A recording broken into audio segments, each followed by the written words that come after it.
Enes gidiyor. Bu yağmurda nasıl gideceksin Enes sen? Bak bak. Bas araba. Aferin ben verdim valla. Bu yağmurda bile.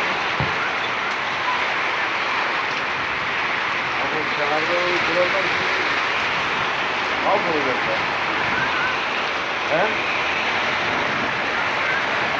çocuk mu var lan? Vallahi